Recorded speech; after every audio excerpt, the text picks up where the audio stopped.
Most of us spend the majority of our lives living on the surface, and we do so because that's where we feel the most comfortable. But I want to submit to you that for however deep you're willing to go with yourself, that determines the level of healing and growth that you can have in your life.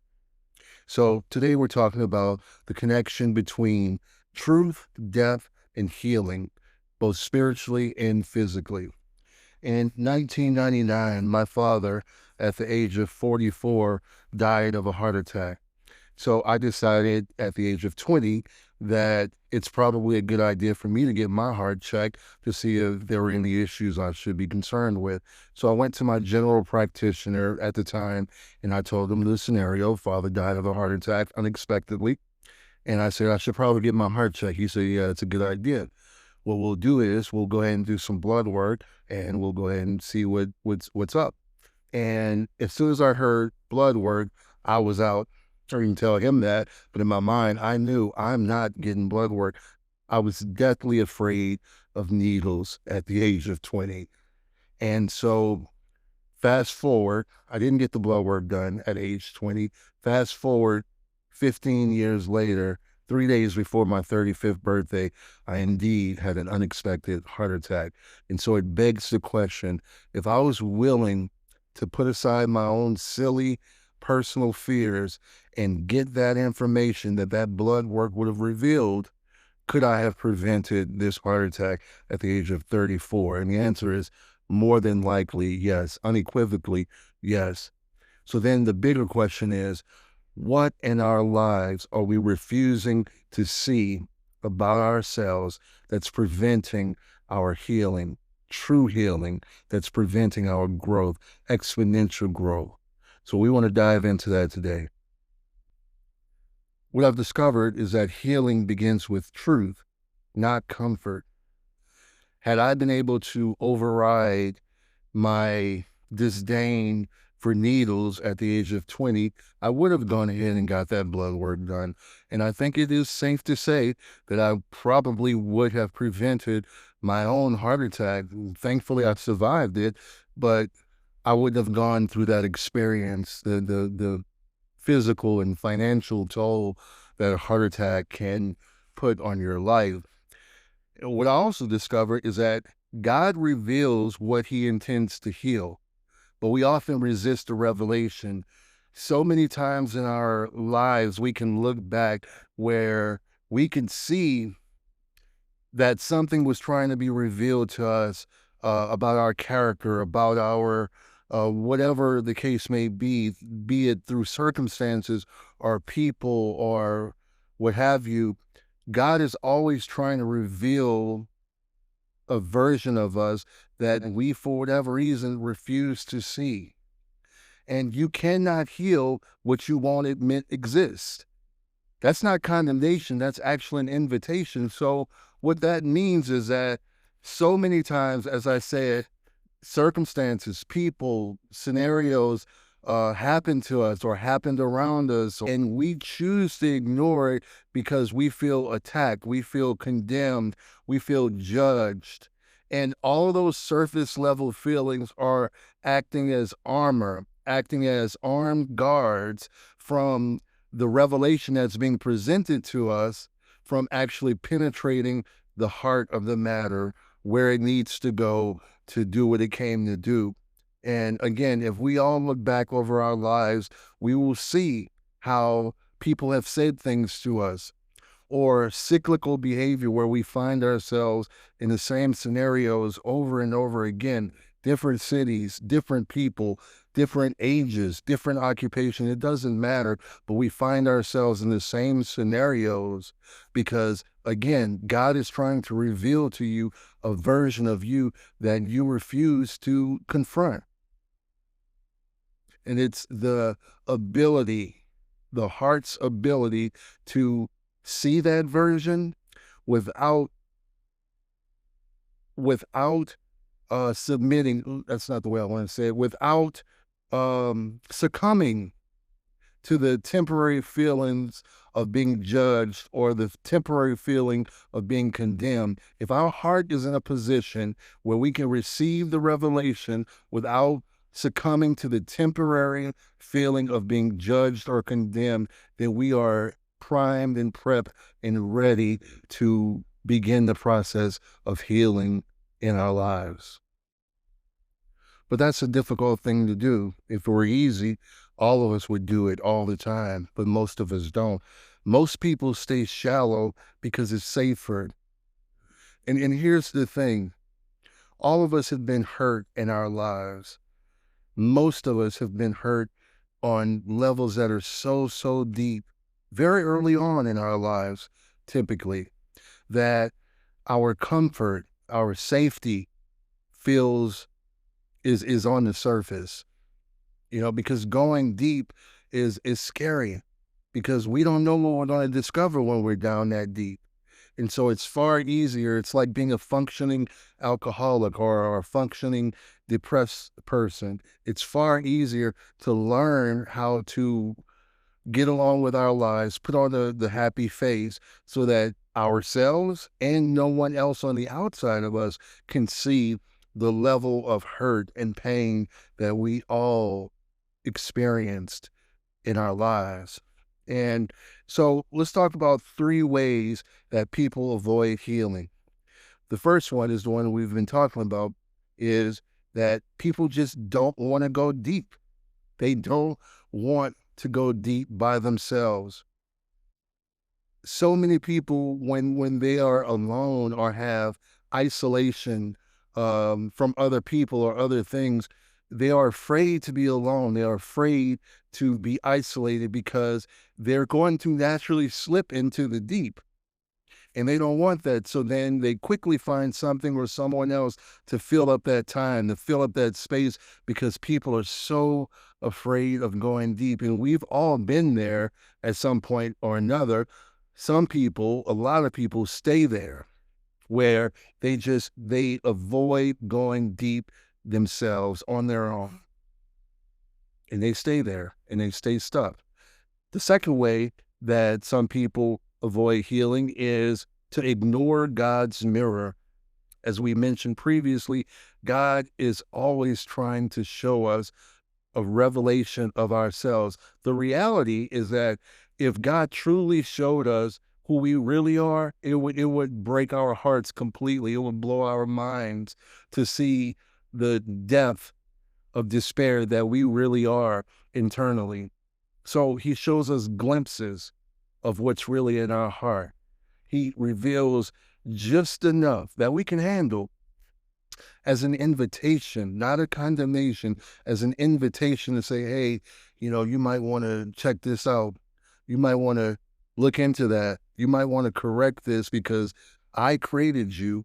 I know where you're headed, and I know how stalled you'll be if you don't correct this. We don't, because we have a lens, we have a version of ourselves, we have lenses that we look through that we enjoy. We have a version of ourselves that is comfortable to us, or sometimes comfortable for the people that we're surrounded by, our circumstances. So it's far easier to ignore those mirrors that God puts in front of us so often, and it's so much easier to just find the one that shows me the version of me that I'm comfortable with. It's like being in one of those old carnival house of mirrors where, you're going and you see one and it makes you look taller than you are. You go to another one, makes you look shorter, fatter, skinnier, whatever the case may be. And, we gravitate towards the one that makes us look the way we want to look. So the third way that people avoid healing is, again, to cling to the version of reality they prefer. To cling to the version of reality that they prefer. And I submit to you that the deeper, darker, more hurtful your past is, the more you cling to the version of yourself that you want to, need to survive.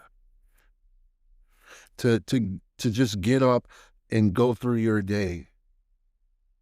And again, I'm not talking about things that I merely heard or read. I'm talking about my own personal experience.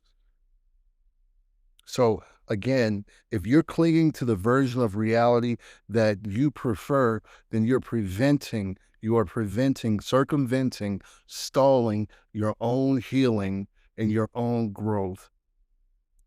Freedom isn't found in protecting the lie, it's found in surrendering to the truth.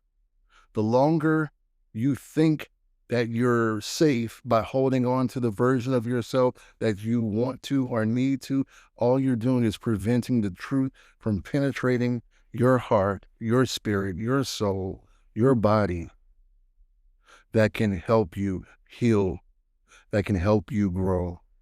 So we've got to break these cycles of the things that we do to prevent the truest reality of our existence from being shown to us. And not just being shown to us, accepting it, having a heart, an open heart that can allow you to see the truest reality of your existence without succumbing to the temporary feeling of being judged or condemned. And we've been talking about healing from a spiritual perspective, which is most important. But let's not forget healing in a physical perspective as well. What happens when we experience trauma in the way that we do? The body teaches us what the soul forgets. The body has a way of recording things. And again, I'm not a scientist, I'm not a doctor, but it's been shown, and many people smarter than me have studied the fact that the body records the trauma that we've experienced, and it stores it in our cells, in our bodies, in a way that we may have forgotten the experience, or we may choose to forget or move on, but the body stores that up, and it's the accumulation of that storage which is the foundation, the basis for many, many, many diseases. So it behooves us to recognize and go deep enough within ourselves to get to the root of where our pain and our hurt emanated from, so that we can deal with the source and not just medicate or pacify the symptoms for our own comfort. And just like medicine, just like in our medical, physical healing, medicine requires honest diagnosis. No one gets healed by guessing or avoiding. You don't go to the doctor and say, I have a headache, and then they put a cast on your ankle, right? If you have a headache, they want to dig deep to figure out the source of that headache so that they can prescribe the proper medication for your headache or whatever the cause of that headache may be, because the headache is probably a symptom of something, right? And we understand that. So we've got to get to a point where we recognize the parallel between our spiritual and our physical healing. And just like oftentimes our fear of scans are actually mirroring our fear of God's inspection. I'll say that again. Our fear of scans and procedures and tests often mirror our fear of God's inspection. Just in the same way that I avoided getting that blood work done because I was deathly afraid of needles, is the same way that we avoid running to the Father and saying, I'm not certain why I'm hurting. I'm not certain why I'm hurting, but I'm seeing some habitual behaviors. I'm seeing some propensities and proclivities on my part that I don't know why I keep making these same decisions so often in my life, repeatedly. We don't run to the Father. We don't run to the doctor and ask him or her doctor to examine what the source of this pain is. And in that same way, we don't run to the Father and ask him to show us, examine our hearts, examine our trauma, and show us why we hurt the way we do, why we behave habitually the way that we do. And avoiding a diagnosis doesn't mean you're healthy. It just delays your healing. Avoiding those conversations, avoiding those tests and procedures does not mean you're healthy. You're just delaying your healing. Avoiding running to the Father, asking Him to inspect your heart does not mean that you are operating at your full capacity. It just could very well be delaying the healing that you need to truly walk in the freedom and purpose that you were created for. And the reality is that God does not reveal to shame, He reveals to restore. And we've got many, many examples of that throughout the Bible, but the one that stands out to me is the story about the woman at the well. It's from John chapter 4, and I won't read that for you, but I'll just summarize it for you. But Jesus knew all about the woman. He basically told her who she was, knew all about her culture, knew all about her past and what she had been doing and doing it with, and so forth and so on. And he revealed all of that to her, not to offend her or not to condemn her, but and how do we know that? Because he offered her living water after he said, I know this, I know that, I know all about you. Then he offered her living water. And that's the picture that I'm trying to paint to you, is that so often we've dealt with people who have known or found out things about us, and they have used that to condemn and shame and control and manipulate us in the past. And we equate those people with God the Father, and that's just not the case, because God, through his son Jesus Christ, shows us a picture of who he truly is, his heart for us, in that he will reveal to us the truest reality of our existence, but again, not to shame us, but to restore us to the original manufacturer's purpose. You know, it's like when you do a reset of your computer, it's just out of whack. It's not doing what you needed to do. And that option is always there. Reset to factory settings, which will give you a clean slate so that you can do what you were created to do. That computer can do and operate fully in the way that the manufacturer produced it to do so. And God does not expose to embarrass us. He exposes to redeem us. Just like the manufacturer of any product, they're not trying to trip you up or trick you and make you buy this product. And then, their reputation is on the line, so they give you that out. If you've done this and you've done that with this machine or this product, here's a way to get it working to the best of its ability. Reset to factory standards. Reset to factory settings.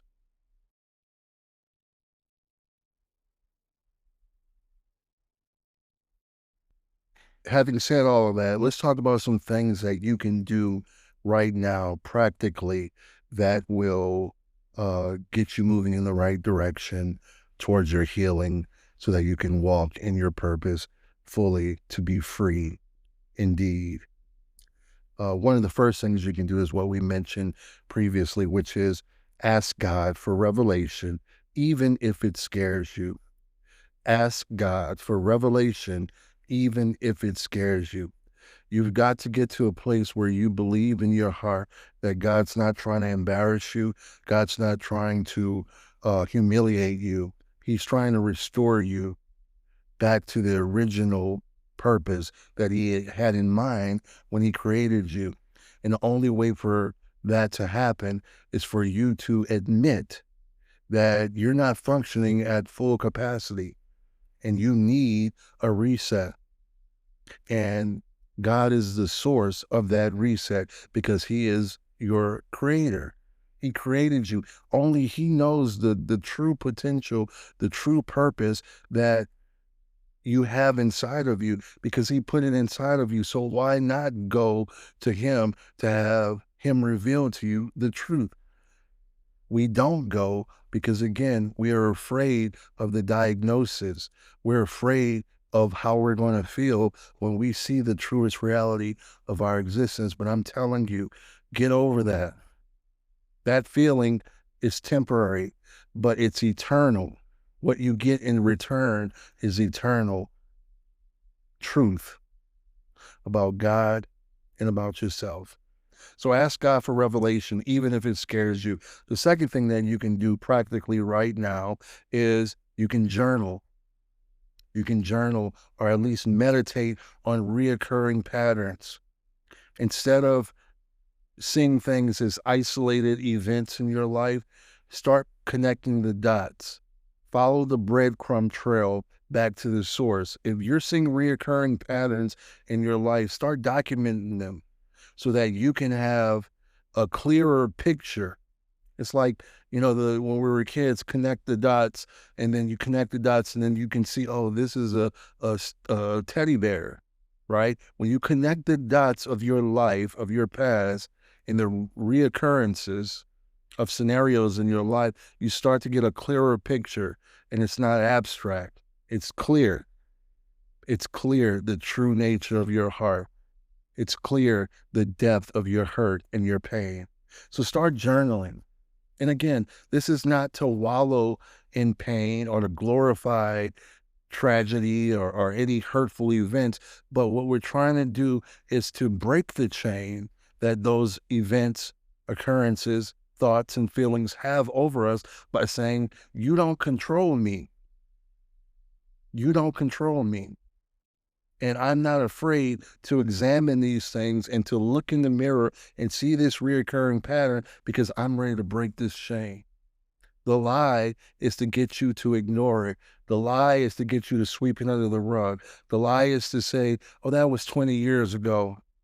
It might be 20 years ago, but you might still be harvesting fruit from that 20-year ago occurrence. The third thing we can do is we can seek out therapy. We can seek out spiritual mentorship. We can seek out medical evaluation. All of that matters. I am not a proponent of spiritual mentorship more so than counseling or therapy. I'm not a proponent of just running to a doctor without running to the head physician, God the Father. So all three of those things have mattered in my life, particularly when it comes to my physical health. There was a time where, I take a daily aspirin for my heart condition. And there was a time where I just said, yeah, you know what, maybe I don't need it. And so I stopped taking it for several months. Then I went to my cardiologist and he was like, no, you need to take that, my friend. You need to take that. Right. And so the point that I'm trying to make is that I firmly believe that we need all three of those things: counseling and therapy, spiritual mentorship, and medical evaluation to walk fully in our freedom, walk fully in our purpose that God placed inside of us. And I don't place one over the other. And I think that's wisdom. I think that's wisdom. There's some people who are so overly spiritualized that they won't take an ounce of medicine. I'm not one of those people. There are some people who believe more in science than they believe in the power of God the Father. I'm not one of those people. There are some people who think that church is going to fix all of their issues. I'm definitely not one of those people. We need all three: counseling and therapy, spiritual mentorship, and medical evaluation. And lastly, one of the things that we need to recognize on our journey to being fully healed and walking in our purpose is that wholeness requires participation. God's going to do his part, but you have to show up. And if you don't get anything else from this message, I hope that you can see that God endeavors to reveal to you the reality of your existence. And if you would submit to him, submit to his evaluation and diagnosis, which he's not doing to embarrass you or shame you or condemn you. He's doing because he loves you. and he wants you to be walking fully in what he he wants you to be walking fully in the purpose that he sent his son to die for.